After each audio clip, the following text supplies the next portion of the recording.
Dear Miss Kay, ako po si Althea. Hindi ko po ito tunay na pangalan. Nais ko lang i-share sa channel mo ang istorya din ng aking buhay. Ang mga pagkakamaling nagawa ko na hanggang ngayon ay pinagsisisihan ko. 29 years old ako. Dalaga pa. Wala rin boyfriend. 7 taon na akong pabalik-balik sa ibang bansa bilang OFW.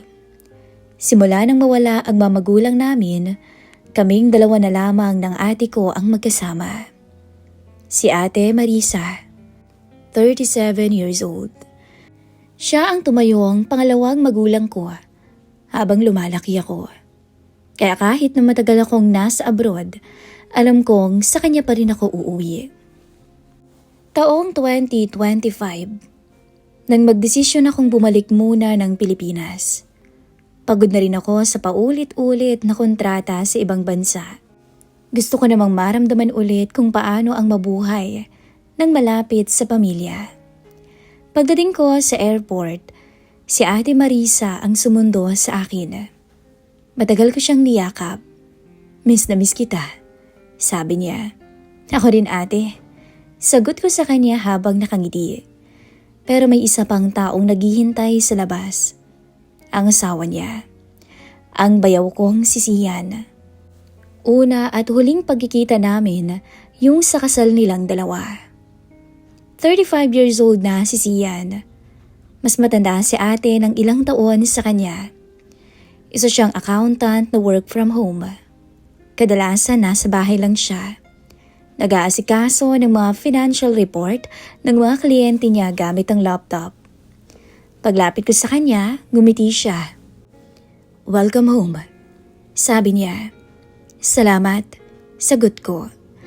Hindi ko alam kung bakit pero napansin ko agad ang itsura niya. Ibang-iba nung una ko siyang makita nung kasal nila ni ate. Matangkad siya, malapad ang balikat, halatang alaga ang katawan niya. Hindi naman yung tipong sobrang maskulado pero fit ang katawan niya. Noong sumakay na kami ng kotse nila pauwi, doon ko napansin na parang nagbago siya kumpara sa huli naming pagkikita. Sa totoo lang, gwapo siya. Magaling nang pumili ang ate ko at pareho rin kami ng tipo. Pagdating namin sa bahay, ganun pa rin ang itsura. Hindi naman kalakihan ang bahay nila pero maayos at napakatahimik ng lugar nila. Huwag ka nang maghanap ng ibang matutuluyan. Dito ka na mag-stay. Siyempre naman ate, no? Sagot ko. Masaya ako na makasama ko ulit sila. Pero hindi ko pa alam noon na ang simpleng pag-uwi kong iyon, Miss Kay, ay magiging simula ng isang komplikadong kwento ng buhay ko. Kinabukasan ng umaga, maaga akong nagising. Naninibago pa ako sa oras. Bandang 5:00 ng madaling araw, lumabas ako ng kwarto para uminom ng tubig. Tahimik pa ang buong bahay noon. Pero pagtingin ko sa bintana, may nakita akong gumagalaw sa labas ng gate. Si Sian. Kababalik lang mula sa pagjo-jogging. Pawis na pawis siya at nakasandot short lang. Huminto ako sa kinatatayuan ko. Hindi ko alam kung bakit, pero parang napako ang tingin ko sa kanya. Habang pinupunasan niya ang pawis sa leeg gamit ang bimpo, napansin ko ang ganda ng katawan niya. Bigla siyang napatingin sa bintana. Nakita niya ako at gumiti siya. Pagpasok niya ng bahay, binati niya ako. Good morning. Good morning din, kuya. Sagot ko. Maaga kang nagising. Sabi niya habang kumukuha ng malamig na tubig sa ref.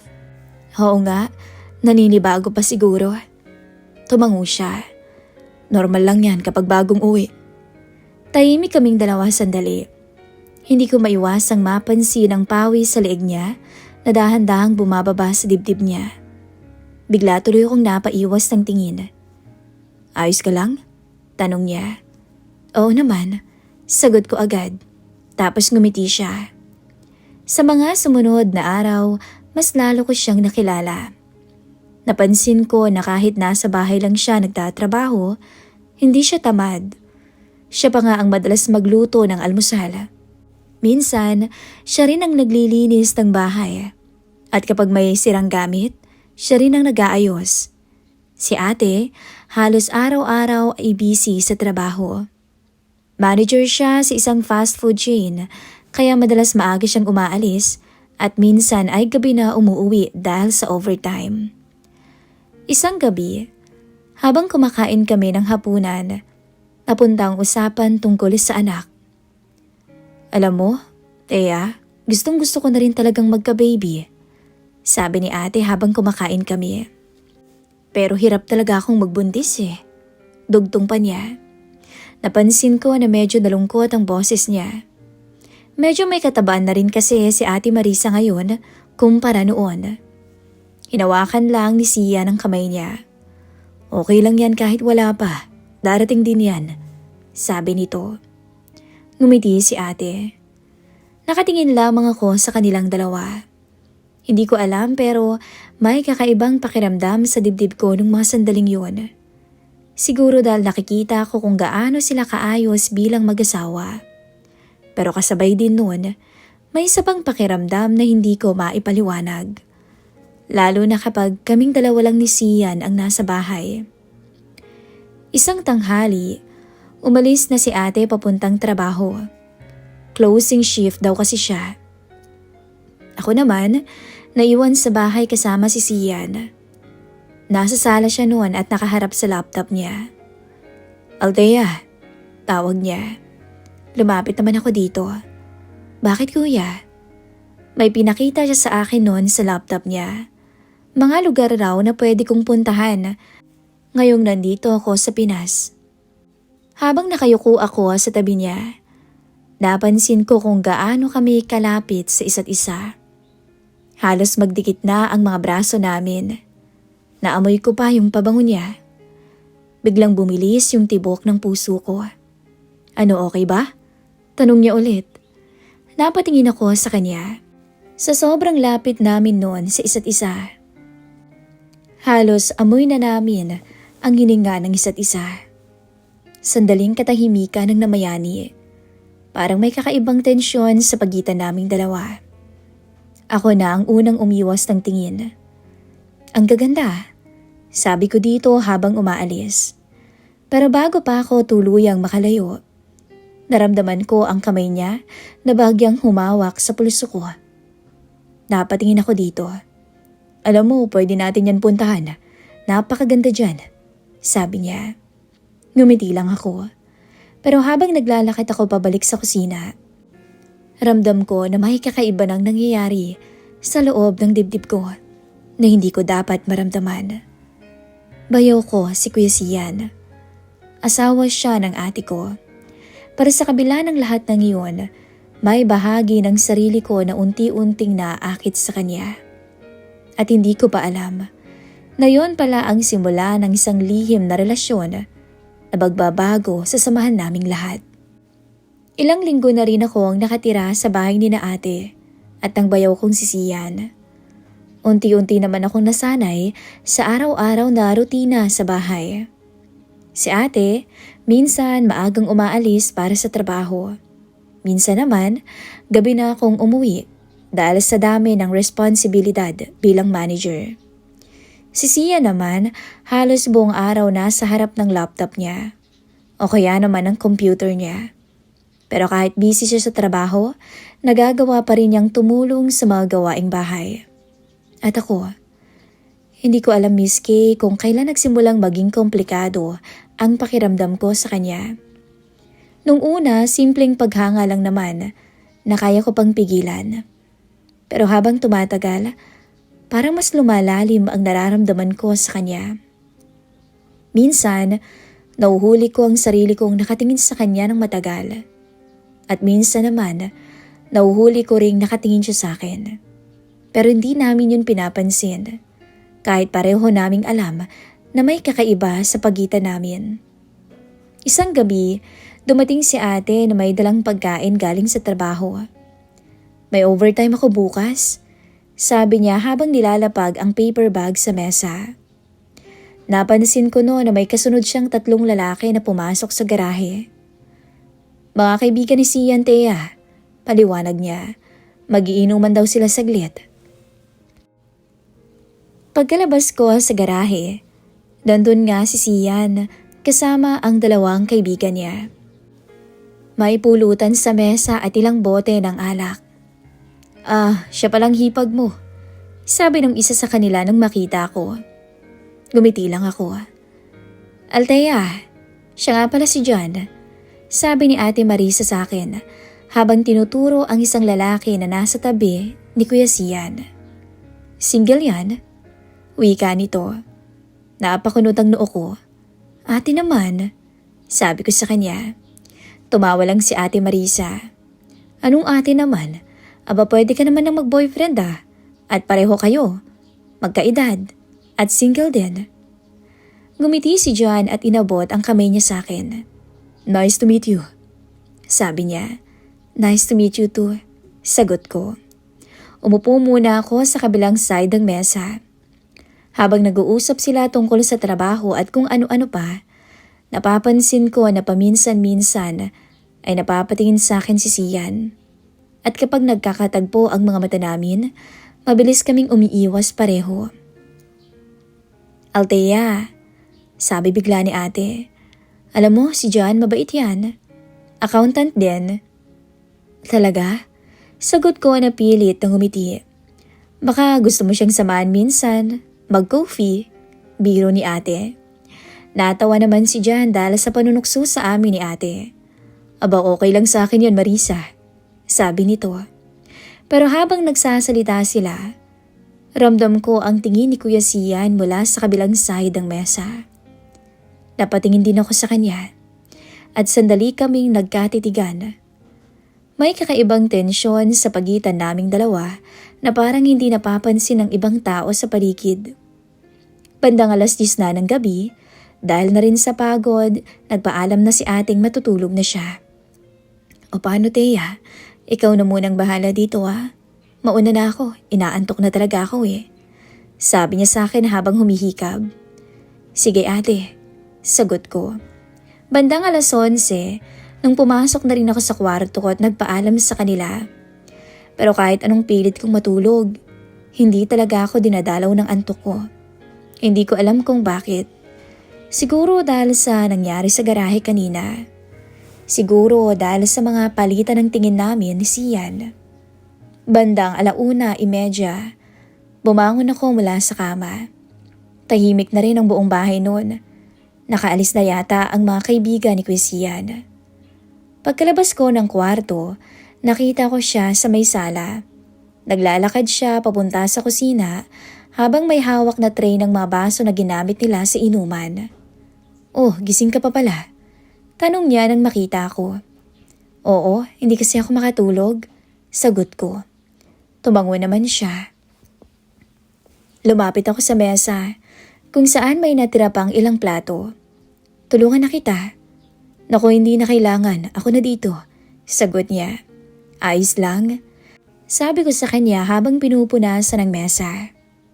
Tahimik kaming dalawa habang nagliligpit.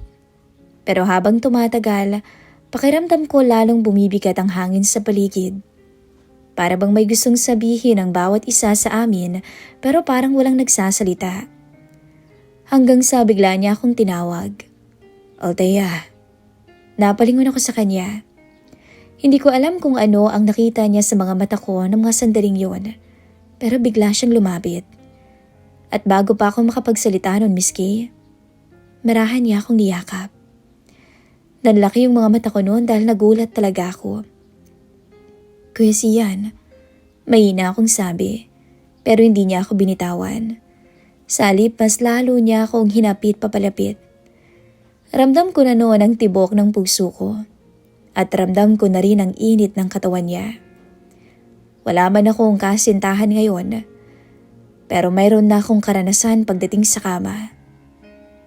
Hindi ko alam kung bakit. Bulong niya. Hindi ko na rin alam kung anong sasabihin ko sa kanya. At sa loob ng ilang segundo, wala kaming ginawa nun kundi titigan ng isa't isa. Hanggang sa daan-daan siyang yumuko at maraang hinalikan ako sa labi. Napapikit ako nun, Miss Kay. Alam kong asawa siya ng ate ko. Pero nung mga sandaling yun, parang nawala sa isip ko ang lahat ng dahilan kung bakit dapat akong umatras. Ang alam ko lang, pareho naming hindi napigilan ang sarili namin. Napakatahimik ng bahay. Habang natutulog ang ate ko sa kabilang kwarto, sa kusina, nagpapalitan kami ng halik ng asawa niya. Binuhat ako ni Sian at inupo sa mesa. At dun ko naranasan ang lahat, Miss Kim. Isang gabing hindi ko makakalimutan sa piling ni Sian. At dun ako unang nabaliw sa asawa ni ate. At nung gabing yon, nagsimula ang lihim na relasyon na hindi dapat nangyari. Kinabukasan ng umaga, late na akong nagising. Pagdilat ng mga mata ko, maliwanag na ang paligid. Saglit akong napahawak sa noo ko habang pilit na inaayos sa isip ko ang mga nangyari kagabi. At nang maalala ko, biglang bumilis ang tibok ng puso ko. Hindi ko inaasahan na mangyayari yun sa pagitan namin ni Sian.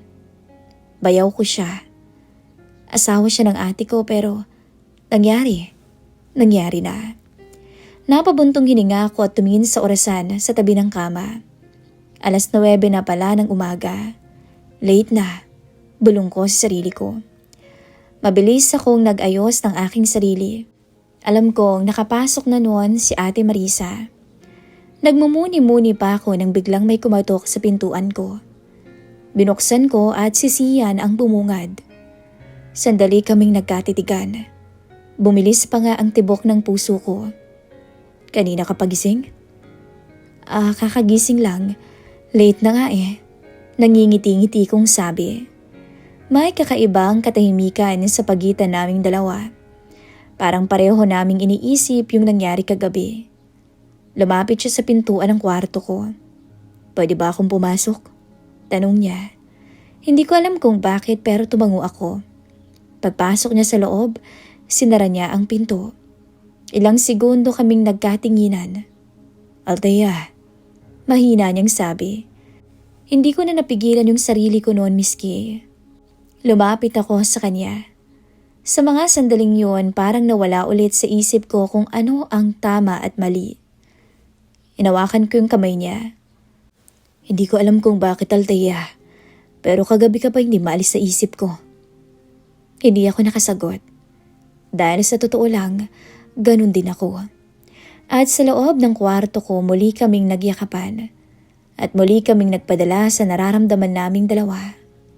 Habang nasa trabaho si Ate Marisa, kaming dalawa ni Sian ay nagtatampisaw sa isang lihim na kasalanan. Matapos ang lahat, pareho kaming naupo sa gilid ng kama. Nahingal na hingal. Paano si ate? Tanong ko. Mahal ko si Marisa. Pero hindi ko rin talaga maipaliwanag kung bakit ganito ang nararamdaman ko para sa iyo, Althea. Napapikit lang ako dahil alam kong mali ang lahat. Pero sa kabila ng konsensya ko, hindi ko rin maikakaila, Miss Kay, na unti-unti ko nang minamahal ang asawa ng kapatid ko. Kinagabihan, dumating si Ate Marisa mula sa trabaho.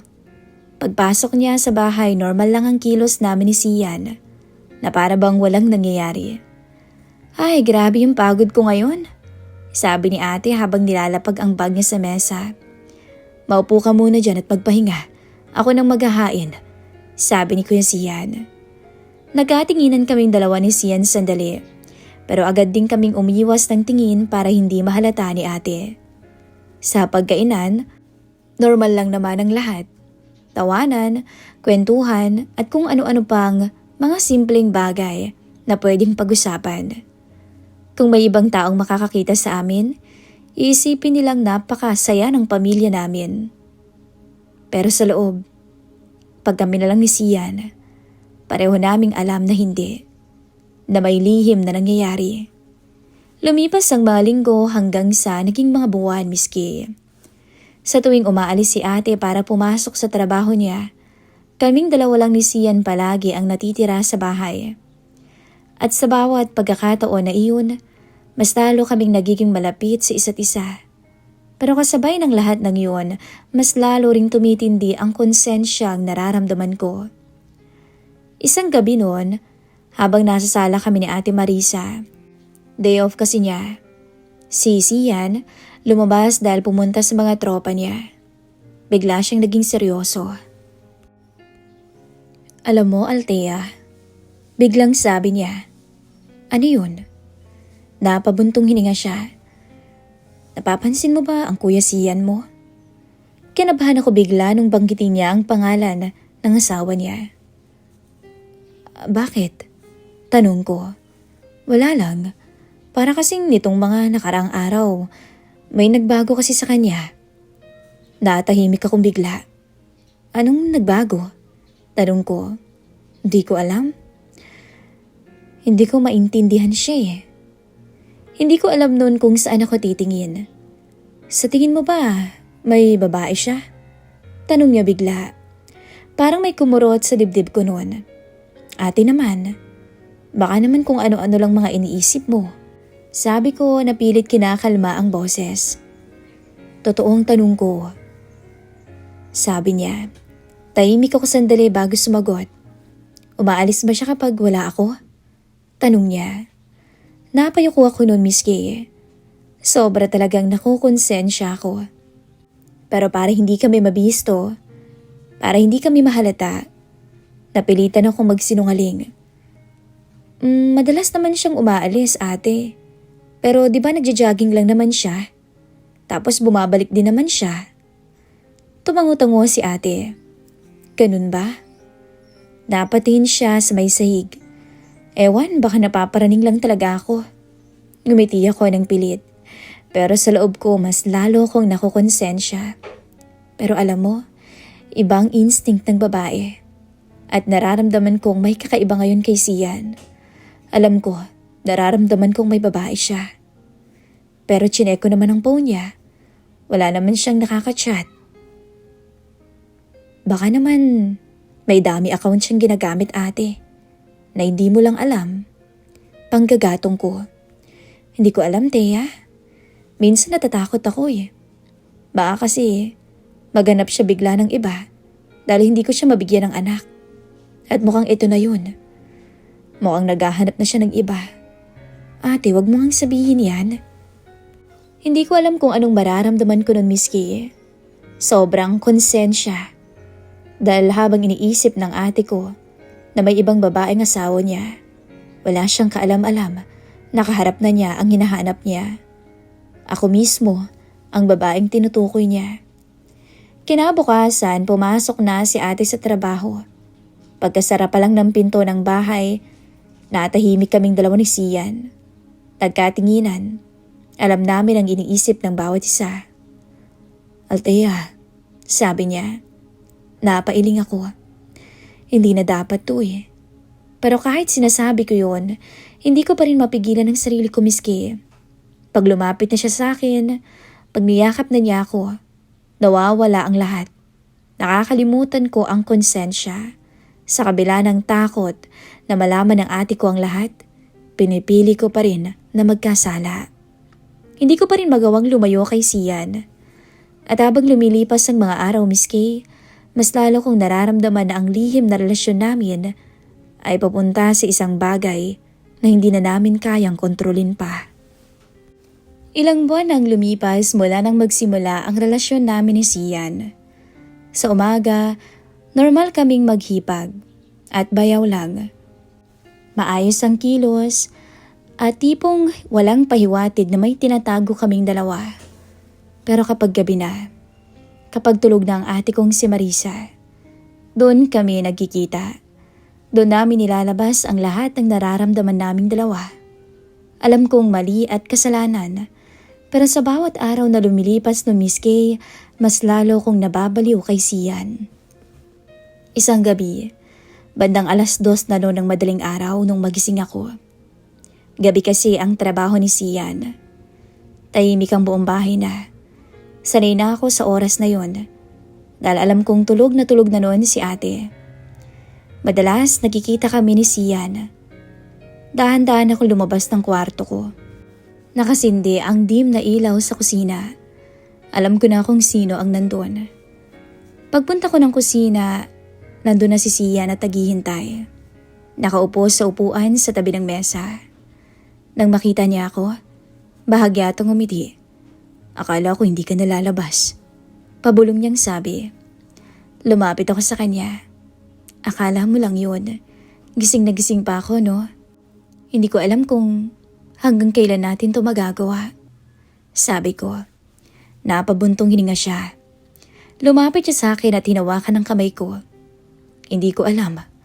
Pero sa tuwing nakikita kita, hindi ko naman kayang iwasan ka. Hindi ako nakasagot kay Sian dahil ganun din ang nararamdaman ko. Hanggang sa unti-unti niya na akong hinila palapit sa kanya. Napaupo na ako sa gilid ng mesa sa kusina habang yakap-yakap niya ako. Habang busy kaming nagpapalitan ng halik, hindi namin alam na sa kanilang kwarto nagising si ate. At paglabas nito, napansin niya ang ilaw sa kusina. Akala niya si Sian ang naroon. Pero nang lumapit siya, doon niya nakita ang lahat. Ako, ang pinakamamahal niyang kapatid, at ang asawa niya. Kitang-kita niya ang nangyayari sa amin. Magkayakap sa kusina habang naghahalikan. Parang tumigil ang mundo nung mga sandaling yun. Thea? Sian? Anong ginagawa niyo? Malakas ang boses niyang sabi. Pareho kaming napalingon ni Sian. At nung makita kong ate ko na nakatayo sa kusina, biglang nanlamig ang buong katawan ko noon. Mabilis kong tinakpan ang sarili ko. Mabilis kong binaba ang mga hita ko. Ate, nanginginig kong sabi. Pero mabilis siyang lumapit sa amin. At bago pa ako makapagsalita, malakas na sampal ang dumapo sa pisngi ko. Napaatras ako noon. Walang hiya ka, sigaw niya. Hindi ako nakapagsalita dahil tumulo na ang luha ko. Ate, makinig ka. Anong makinig? Thea? Sigaw niya. Napatingin naman siya kay Sian. At ikaw? Lumapit siya sa asawa niya at sinampal din niya to. Ganito mo ako gaguhin? Natahimik si Sian. Marisa. Mahina niyang sabi. Huwag na huwag mo akong tatawaging Marisa. Galit at umiiyak niyang sabi. Humihikbi na rin ako sa gilid. Bakit? Nanginginig na tanong ni ate habang nakatingin sa akin. Bakit ikaw pa? Sa dinami-dami ng pwede mong maging babae. Bakit ang kapatid ko pa Sian? Wala na tayong magulang, Thea. Ikaw na lang ang pamilya ko. Napahawak ako sa bibig ko noon habang umiiyak. Kaya bakit mo to ginawa sa akin? Bakit yun to nagawa sa aking dalawa? Ate, patawad. Patawad? Paano ko magagawang patawarin ka? Thea, sige sabihin mo sa akin. Paano ko magagawang patawarin ka? Hindi ako makasagot dahil wala akong maibigay na dahilan. Tahimik si Sian sa gilid. Pareho kayong walang hiya. Wala kayong hiya sa mga sarili ninyo. At pagkatapos noon, tumakbo siya papunta sa kwarto nila. At malakas na sinara ang pinto. Naiwan kaming dalawa ni Sian sa kusina. Walang nagsasalita. Kasalanan ko to. Mahina akong sabi habang umiiyak. Hindi na sumagot si Sian. Kinabukasan ng umaga, sinubukan kong kausapin si ate. Pumunta ako sa kwarto nila. Ate, mahina akong tawag, pero parang hindi niya ako naririnig. Ate, pakiusap naman oh. Kausapin mo ako. Alam kong gising siya. Alam kong mamaya pa ang pasok niya. Pero hindi niya ako pinansin. Ilang minuto akong nakatayo sa labas ng pintuan. Hanggang sa napabuntong hininga na lang ako. Doon ko na-realize ang lahat ng pagkakamaling ginawa ko. Bago pa umuwi si ate mula sa trabaho niya kinahapunan, nag-impake na ako ng mga gamit ko. Paglabas ko, nadatnan ko si Sian sa sala. Aalis ka? Tanong niya. Tumango ako. Oo. Alam ka naman tumira pa ako dito. Anong sasabihin sa akin ni ate? Makapalang muka. Lumapit siya sa akin. Althea, wag na siyan. Sabi ko habang pinupunasan ang luha ko. Hindi na nga dapat umabot to sa ganito eh. Natahimik siya. Pero mahal kita, Thea. Mahina niyang sabi. Mali tayo, siyan. Huminga ako ng malalim. Mas mahalaga ang ate ko kesa sa'yo. Hindi siya sumagot. Nagkatinginan kami sa huling pagkakataon. Aalis na ako. Alagaan mo ang ate. Hanggat maaari. Pilitin mong mapatawad ka niya. Huwag mo siyang iiwan. At pagkatapos nun, naglakad na ako palabas. Hindi ko alam nun kung saan ako pupunta. Hindi ko alam kung paano ko haharapin ang bukas. Ang alam ko lang nun, sa isang iglap, nawala sa akin ang 2 taong mahalaga sa buhay ko. At habang naglalakad ako palayo sa bahay na iyon, ramdam ko ang kapalit ng maling pag-ibig ay isang sugat na habang buhay kong dadalhin. Sa ngayon, Miss Kay, sa kasalukuyan, hindi pa rin kami nag-uusap ni ate. Kinukumusta ko siya, chinachat pa rin araw-araw, humihingi ng kapatawaran, pero nagsisin lang siya. Hindi ko alam kung kailan niya ako mapapatawad, pero sana nga dumating naman yung araw na yon. Sila ni Sian, hindi ko na alam kung ano bang nangyari sa kanila. Minsan nagchat sa akin si Sian pero hindi ko na pinapansin. Paalis na rin ako sa susunod na buwan.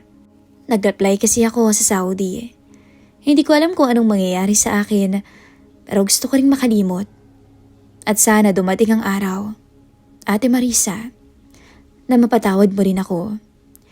Muli, ako po si Althea. At ito po ang kwento ng buhay ko at ng maling pag-ibig na kinabaliwan ko. Maraming salamat po, Miss Kay. Dahil kahit papaano, nailabas ko ang sama ng loob ko dito sa inyong programa.